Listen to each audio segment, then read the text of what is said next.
Here we are on Fish Fry Lake, Research Lake,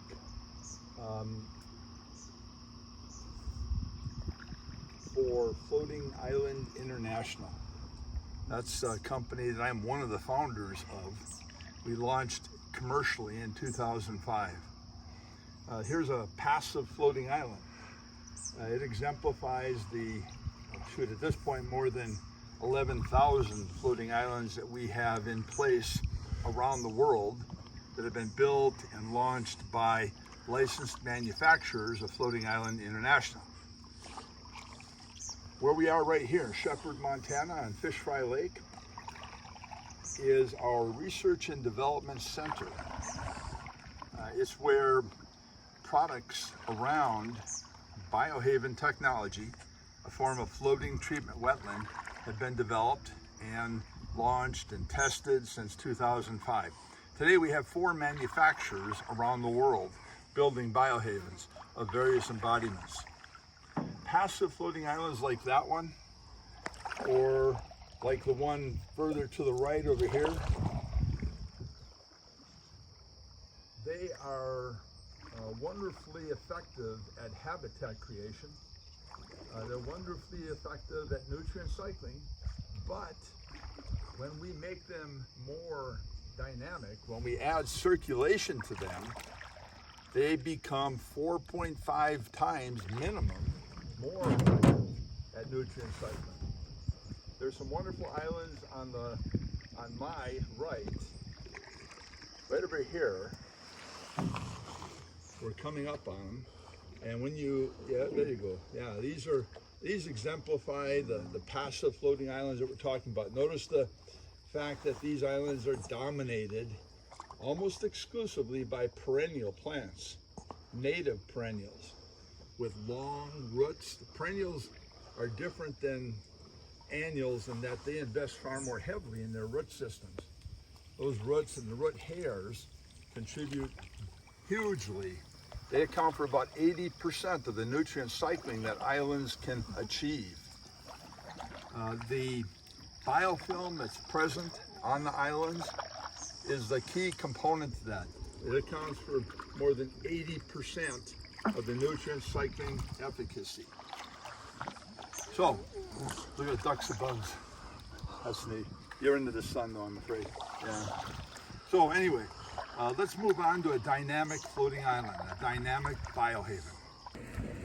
Here we are at a dynamic biohaven floating island, one that is incorporating aeration and circulation in order to multiply the efficacy of the island component by about a factor of 4.5 or more.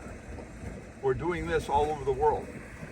You're looking at the floating stream bed embodiment of what we of a biohaven system that uses an airlift technology, a patented technology that we've been experimenting with for about a decade now.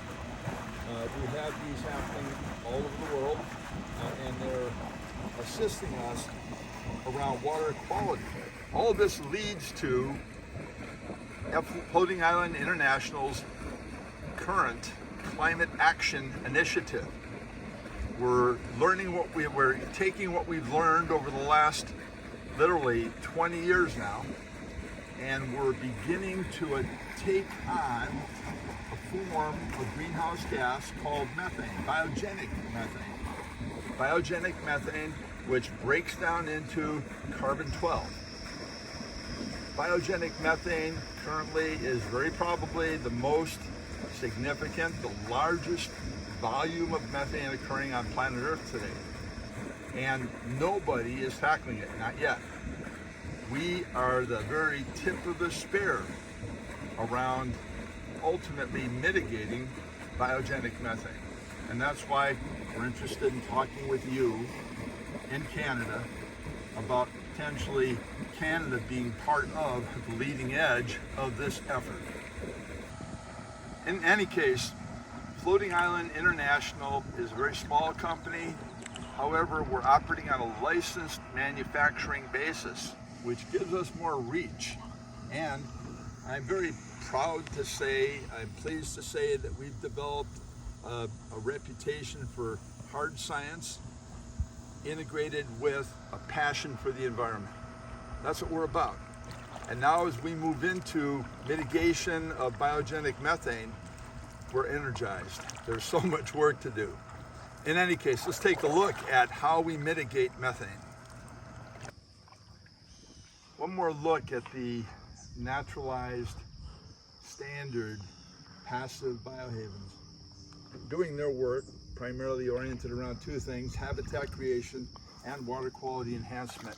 Every cubic foot of those islands, and those islands are essentially 2/3 of a square foot, 2/3 of a cubic foot per square foot of top surface. We can make them thicker too, and we often do. We have some islands that are 3 feet thick and that support approximately, in one instance, 1,000 tons of gravel. That's a habitat island for the Caspian Tern project done by the U.S. Army Corps of Engineers. Again, we have archipelagos of biohavens occurring all over the planet.